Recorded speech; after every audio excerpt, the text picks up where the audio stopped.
C'est toujours un plaisir de vous retrouver sur Medi 1 TV Afrique. Soyez les bienvenus. Tous les 8 mars, la Journée internationale des femmes est célébrée dans de nombreux pays à travers le monde. Une occasion de faire le point sur les luttes et les réalisations passées et surtout de préparer l'avenir et les opportunités qui attendent les futures générations de femmes. Quel bilan peut-on faire en 2021 des initiatives des femmes en rapport avec la journée qui leur est dédiée? On en parle dans cette émission avec deux grandes dames. La première, Dominique Bess-Baloua. Elle est leader et mentor certifié en poste à l'OIPI, qui est l'Office ivoirien de la propriété intellectuelle. Bienvenue, madame. Merci beaucoup. Avec nos plateaux, Mireille Libam-Kam, chef d'entreprise et coach en développement personnel, formatrice au métier de l'audiovisuel, leader et mentor certifié. Bienvenue, madame. Merci. Un mentor certifié, qu'est-ce qu'il fait? Un mentor, merci de me donner la parole. Un mentor certifié, c'est un guide pour la jeune génération à la base. Et puis c'est un guide, c'est le guide d'une personne. C'est quelqu'un qui montre la voie à suivre à une autre personne. Et cette personne, on l'appelle le mentee. D'accord, donc on pourra dire que quelqu'un qui a de l'expérience à un certain niveau et qui doit donc pouvoir être une sorte d'inspiration pour une autre personne. Très bien, revenons à la journée internationale pour le droit des femmes. On ne rentrera pas peut-être dans l'origine de façon globale, mais au Cameroun, vous êtes originaire du Cameroun. Comment cette journée, elle était célébrée, comment elle est célébrée aujourd'hui? En 1990, comme je le disais tout à l'heure, en 1990, à l'époque de nos parents, je voyais ma mère sortir de la maison avec son pagne de Journée internationale de la femme, mais plutôt pour aller à son bureau, pour être formée, pour suivre une formation en entrepreneuriat et en développement personnel. Effectivement, le développement personnel existait depuis bien lurette. Mais cette année, ces dernières années, il y a une propagation abusive de cette journée. C'est une journée des droits de la femme. Ce n'est pas une journée festive de la femme. Il faut que la femme doit faire cette part des choses. D'accord, on va voir tout à l'heure la différence entre les deux. Journée où on se souvient que le droit des femmes doit être respecté à un certain niveau, mais comment on pratique cette célébration sur le terrain? Madame Bess, Dominique, en Côte d'Ivoire, quelle est la réalité de cette célébration? La réalité, elle est pareille à la réalité du Cameroun. Elle est également pareille à la réalité des nombreux pays en Afrique. C'est qu'on a tendance à prendre le côté festif. Le côté festif a tendance à prendre le pas sur la cérémonie et la célébration des droits ou l'enseignement des droits de la femme. D'accord, on a vu récemment un ministre qui a offert des pagnes. C'est de la bonne générosité, c'est vrai, mais quel est le message qu'il y a dedans? Madame, dites-nous, pourquoi une journée dédiée aux droits des femmes? Une journée dédiée aux droits des femmes, c'est une journée qui doit rappeler à la dame qu'elle n'est plus au point A qu'elle était hier, elle doit être au point B et réfléchir, penser à l'entrepreneuriat, être autonome financièrement, être autonome moralement et être autonome personnellement. Mais être autonome financièrement, c'est ne pas dépendre d'une tierce personne. Une femme autonome financièrement, c'est une femme épanouie. Être autonome moralement, c'est connaître sa place au sein de la société. Qui je suis au sein de la société? Quelle place j'occupe au sein de la société? Quelle place j'occupe au sein de ma famille? Parce qu'on le dit, la femme est le socle de la famille. C'est la femme qui donne la vie. C'est la femme qui éduque la vie. La vie, c'est quoi? Ce sont nos enfants. Mais si toi-même, tu es déjà morte à l'intérieur, comment tu vas éduquer la vie? D'où le développement personnel. Normalement, la journée internationale de la femme devait être éduquée pour sortir, avoir confiance en elle, pour pouvoir éduquer la vie qu'elle va donner et qu'elle va confier au monde entier. Nous avons eu la chance, j'ai eu la chance d'assister à 3 événements organisés en Côte d'Ivoire ici. Et je tire déjà mon chapeau à la première personne qui a organisé le FIF, Madame Sandrine Roland. Avec elle, j'ai vu, elle a organisé un panel, elle a fait venir des mentors, elle a fait venir des personnes qui avaient eu des success stories, des personnes aussi qui ont connu des échecs dans leur histoire d'entrepreneuriat. La deuxième personne, c'est Madame la ministre Evrazie Yao. Elle aussi, elle a organisé des panels pour apprendre aux femmes comment faire quelque chose de leurs 10 doigts, comment entreprendre pour ne pas dépendre d'une tierce personne. À la suite de cela, elle a offert pas des pagnes. Je ne condamne pas la personne qui a offert des pagnes, non, loin de là. Mais elle a offert des faits-tout, elle a offert du matériel d'entrepreneuriat à ces dernières qu'elle avait formées. Quel est le sens de tel don? Le sens de tel don, c'est, en Afrique, on dit, faut pas donner le poisson à l'enfant, il faut apprendre à l'enfant à pêcher. Elle n'a pas voulu donner de l'argent à chaque fois à ces femmes-là. Mais elle a voulu leur montrer qu'avec ce matériel, vous pouvez entreprendre, vous pouvez être indépendante. Vous pouvez prendre en charge vos familles, apporter de l'aide à vos différents ménages. Et elle nous a dit, une chose, l'année que j'ai assisté au Coq of Sea, elle a dit, même Madame Sandrine Roland avait relayé ça lors du FIF 2018, si je ne me trompe pas. Elle a dit, aujourd'hui, nous constatons que nos époux meurent très jeunes, ou ils sont atteints des AVC. Mais pourquoi? Parce qu'ils ont toutes les charges. Ils ont la charge de leur famille, la charge de toi-même, ta famille, la femme, et puis ils ont la charge de la maison. Toi, femme, si tu te prends en charge, tu peux prendre en charge ta famille. Tu peux prendre en charge une partie de la maison pour alléger la tâche à l'époux. D'accord, s'il y a une journée qui est dédiée aux droits des femmes, bien des fois on parle de certaines discriminations qui sont faites aux femmes. Je voudrais qu'on revienne sur ces réalités. Est-ce qu'aujourd'hui dans le monde encore les femmes sont victimes de discrimination? Jusqu'à où est-ce que nous en sommes? Effectivement, nous n'avons pas encore atteint la parité de 50% dans les différents postes politiques et économiques. Donc on n'a pas encore atteint l'objectif qu'on s'est fixé et que nos dévancières se sont fixées. Je rappelle que la Journée des droits de l'homme est née depuis 1917 aux États-Unis, lorsque les femmes ont voulu se lever, ont demandé le droit de vote, ont demandé déjà même le droit d'exister, le droit de travail et autres. Donc il y a eu des avancées certaines, mais il y a encore beaucoup de choses à faire. Quand on regarde pour le cas de la Côte d'Ivoire, on a moins de 30% de femmes dans les différents postes politiques et économiques et même à la tête de certaines organisations internationales. Et nous trouvons qu'il y a encore du chemin à faire, il y a du travail à mener. Et c'est pour cela que ces différents 8 mars que nous passons devront être mis à profit pour former les femmes également.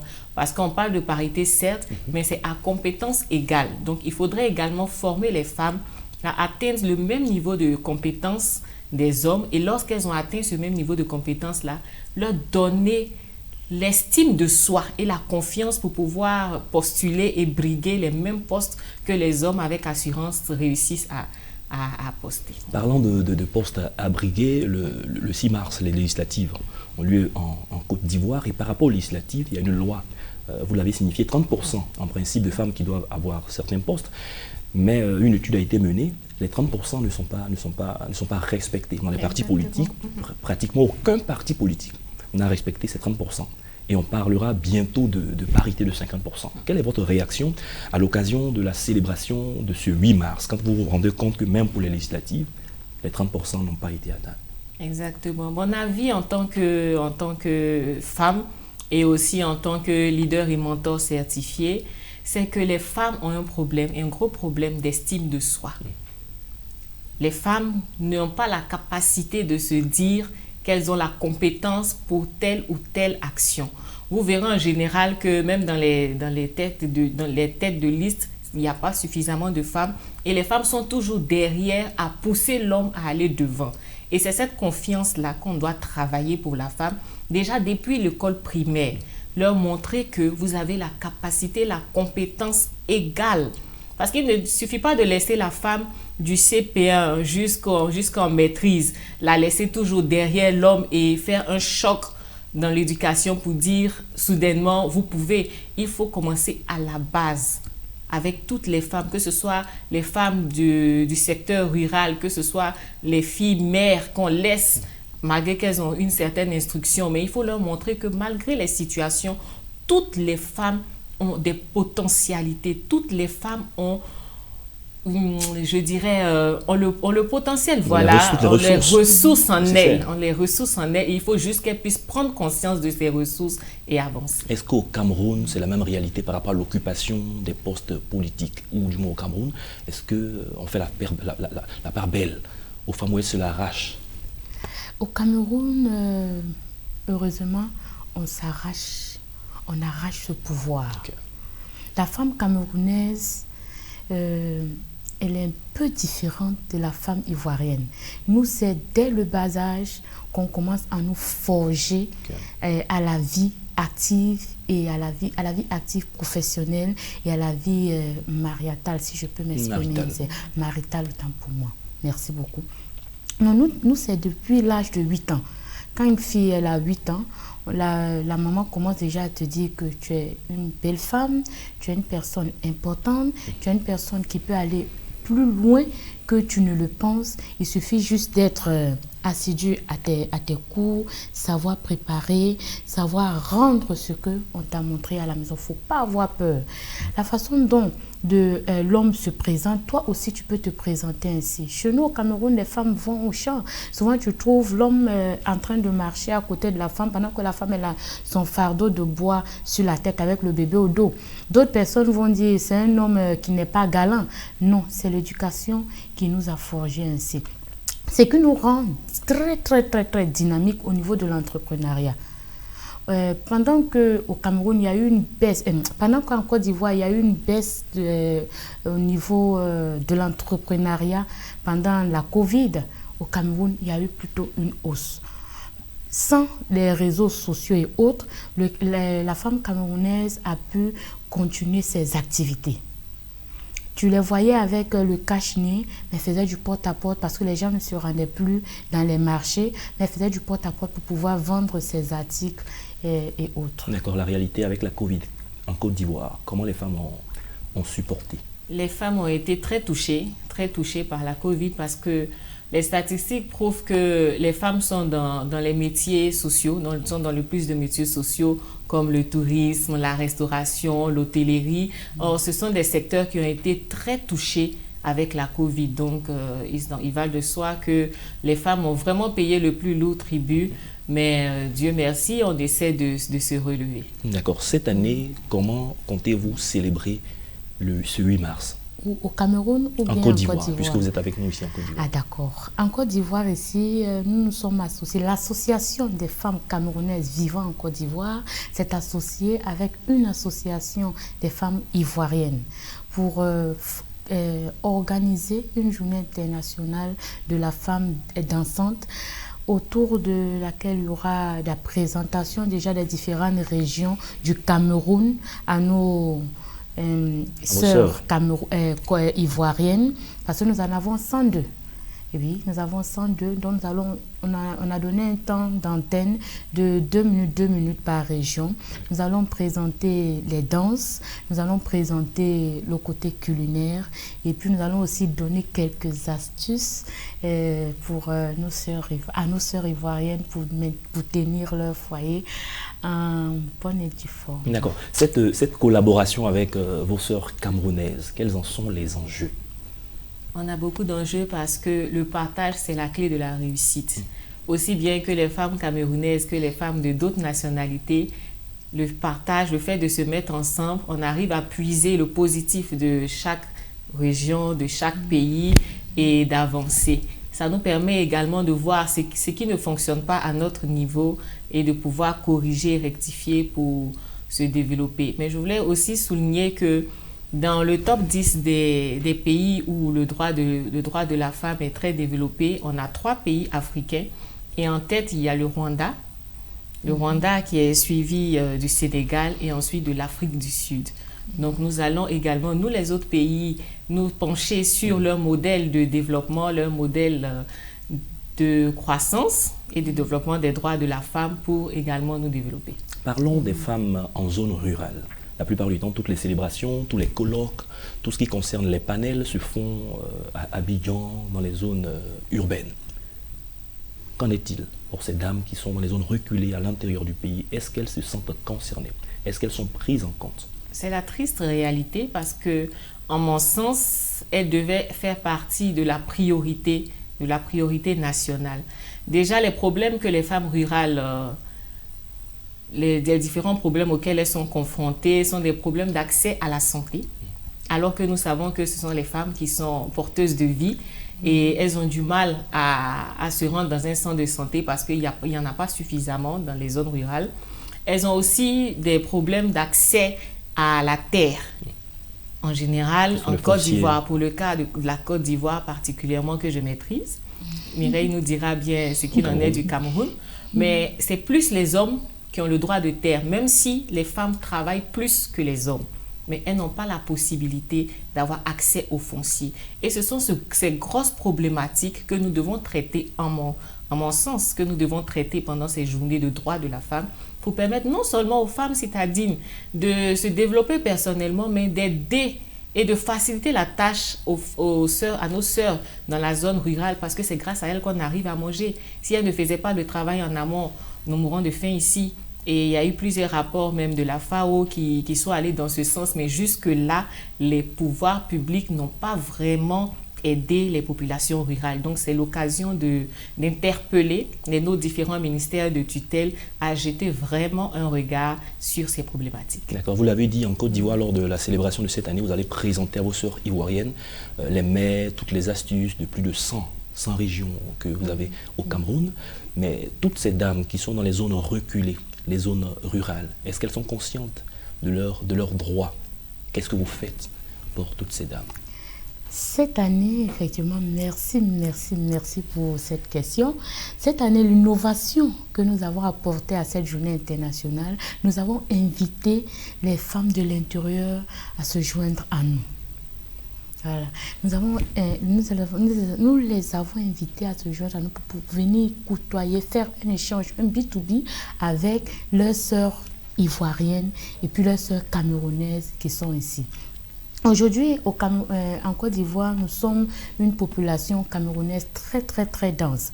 Nous sommes partout dans la sous-région ivoirienne, à l'intérieur du pays et autres, nous sommes dispersés. Donc nous avons joué avec nos sœurs qui sont à l'intérieur du pays. Nous leur avons demandé de venir au moins avec 3 ou bien 4 de leurs sœurs ivoiriennes qui sont à l'intérieur du pays pour venir partager cette journée-là avec vous.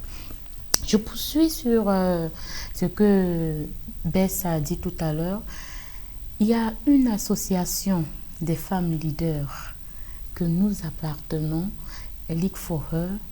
Cette année, notre charte pour cette année, elle est plus basée à l'intérieur du pays. Nous allons aller à l'intérieur du pays pour former la femme rurale à son développement personnel, à son leadership et puis à son entrepreneuriat. C'est ce que nous avons décidé cette année. Effectivement, nous avons remarqué que tout est axé à Abidjan. Si ce n'est pas Abidjan, c'est rarement même à Yamoussoukro, et Tiasalé, et Issia, et San Pedro et autres. Donc, League for Her a décidé d'aller vers ces femmes-là pour les former et leur dire que certes, vous êtes à l'intérieur du pays, même si vous êtes à l'intérieur du pays, vous avez une richesse en vous que vous devez faire sortir pour devenir les Dao Kabbalah de demain.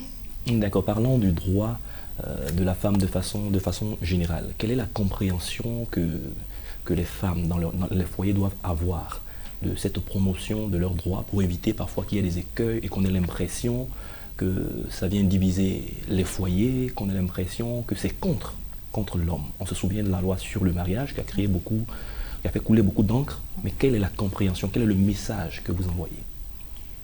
Merci pour la question, parce que ce problème, c'est un problème de tous les temps. Et même autant les femmes que les hommes n'ont pas compris, en tout cas plus de 50% n'ont pas compris la véritable signification. Et je pense que c'est aussi un des chevaux de bataille de cette lutte. Les droits de la femme ne veulent pas dire, la promotion des droits de la femme ne veut pas dire que les femmes sont les égales des hommes. Non. la femme a ses compétences, la femme a ses valeurs, la femme a sa place. La femme ne cherche pas à prendre la place de l'homme parce qu'elle a une place tout aussi importante et bien plus importante que la place de l'homme. Sans la femme, il n'y aurait pas la vie. Et c'est déjà le premier droit, puisque le droit à la vie. En général, vous voyez également dans l'éducation des enfants, c'est la femme qui joue le plus grand rôle. Et le droit à l'éducation, c'est un des droits développés par les droits de l'homme, la Déclaration universelle des droits de l'homme. Donc, il faut que les femmes prennent conscience que ce n'est pas la place des hommes que nous recherchons, mais nous voulons nous affirmer en tant que femmes. La femme est belle. La femme ne va pas chercher à être dure, à être rigide. Non, la femme doit être souriante. La femme n'est pas obligée d'avoir ce côté masculin. Non, nous sommes nous et nous voulons nous développer en tant que tels. Nous voulons, par notre charme, développer et permettre que nos pays soient plus charmants, que nos pays soient plus beaux. Et ça, c'est la place de la femme. Et c'est pour cela que nous voulons insister que la femme se découvre pour qu'elle ait confiance en elle et qu'elle puisse ensuite impacter son environnement. Parole d'un leader certifié. Si vous devriez faire un bilan, bref bilan en 2021, quant aux acquis liés aux droits des femmes, quels sont les quelques éléments qui vous reviennent tout de suite? Si je dois faire un bilan, en 2021, la femme a pris une place vraiment importante. En Côte d'Ivoire, je parlerai de la Côte d'Ivoire parce que je suis en Côte d'Ivoire maintenant. La femme a pris une place vraiment très importante dans le gouvernement même d'abord et puis dans les différentes structures retirées. Il y a une que j'aime bien Dao Gabala, j'ai cité tout à l'heure là. C'est une femme à la tête de la FIF. Comité de normalisation, la présidente. Voilà. Une machine qui a à la base un socle masculin. Une femme est à la tête. Ça veut dire que même toi, tu n'as rien, tu peux y arriver. Tu vois? Donc, les femmes ont compris certaines choses, mais les femmes continuent d'être le loup pour sa sœur femme. Si vous me permettez d'ouvrir cette brèche-là, c'est aujourd'hui, à partir de 2020, on pourra dire que les femmes ont compris que quand tu occupes un poste, tu dois former ton successeur. C'est à partir de 2020. Et depuis 1993 qu'on a commencé à considérer cette journée vraiment comme la journée internationale de la femme. On a même une femme à la tête de l'OMC. Voilà. Et depuis ce temps, quand toi, femme, tu viens, tu déposes ton CV ou bien ta demande d'emploi et que c'est une femme qui doit t'embaucher, elle ne va pas cheminer ta demande d'emploi. Elle préfère la jeter dans une corbeille. Non, la femme, jusqu'en 2020, était le loup pour la femme. C'est maintenant, avec la venue du leadership, le développement personnel et le mentorat, que la femme a compris que la femme n'est pas ton ennemi. La femme peut être ton axe, ta carte maîtresse dans une entreprise. Une femme à la tête, une femme PDG, une femme DG, l'entreprise va un peu plus loin. Excusez-moi de vous le dire. Les choses, un métier d'homme fait par une femme est très bien fait. Je me rappelle, je suis caméraman de formation. Quand j'ai commencé à la RTI, je faisais tellement bien mon travail que j'étais très vite promue. Comme c'est moi qui formais maintenant les caméramans de la RTI en 2006, 2007, 2006. Vous voyez un peu, un travail d'homme fait par une femme est très bien fait. Et aussi, un travail de femme fait par un homme est aussi très bien fait. Le cordon bleu, actuellement, c'est qui? C'est un homme, c'est pas une femme. Ouais. D'accord, très bien. Nous sommes en train d'aller à la fin de cette émission, la dernière intervention, certainement. Nous sommes en 2021. Quel est le message que vous envoyez aux femmes pour ce 8 mars? D'accord. Avant de donner mon message, je voulais rappeler les différents thèmes pour la fête la célébration des droits de la femme. Le thème de l'ONU, c'est leadership féminin pour un futur égalitaire dans le monde de la COVID-19. En Côte d'Ivoire, nous avons décidé de prendre pour thème promotion économique et sociale de la femme face à la COVID-19 pour une Côte d'Ivoire plus égalitaire. Et au Cameroun, le thème, c'est inclusion financière par le numérique pour un développement économique de la femme défis et perspectives. Ce que je note de ces 3 thèmes, c'est que nous avons leadership féminin, nous avons développement et inclusion financière de la femme. Et ce sont ces 2 axes qui permettront aux femmes de se développer. Ce sont ces 2 axes qui nous permettront d'atteindre les 50%, la parité que nous cherchons et que nous puissions être heureuses. Parce qu'on a l'impression que les hommes sont un peu jaloux. C'est juste une impression. C'est une impression, d'accord. J'en suis rassurée, jaloux de la femme, mais ce n'est pas quelque chose qui nous honore également. Donc, nous avons hâte d'arriver à ces 50% et de ne plus avoir à lutter et que les choses se fassent naturellement. Les femmes restent les partenaires de l'homme. C'est sur ces mots que nous allons finir cette émission tout en vous remerciant. Je rappelle, Dominique Bess-Balois, vous êtes leader et mentor certifié. Avec vous, Mireille Libamkam, chef d'entreprise et coach en développement personnel, formatrice au métier de l'audiovisuel. Vous êtes également leader et mentor certifié. Merci d'avoir accepté notre invitation. Bonne fête, on le dira ainsi. Merci. C'est la fin de cette émission. Merci à tous de l'avoir suivi. Bonne suite de nos programmes.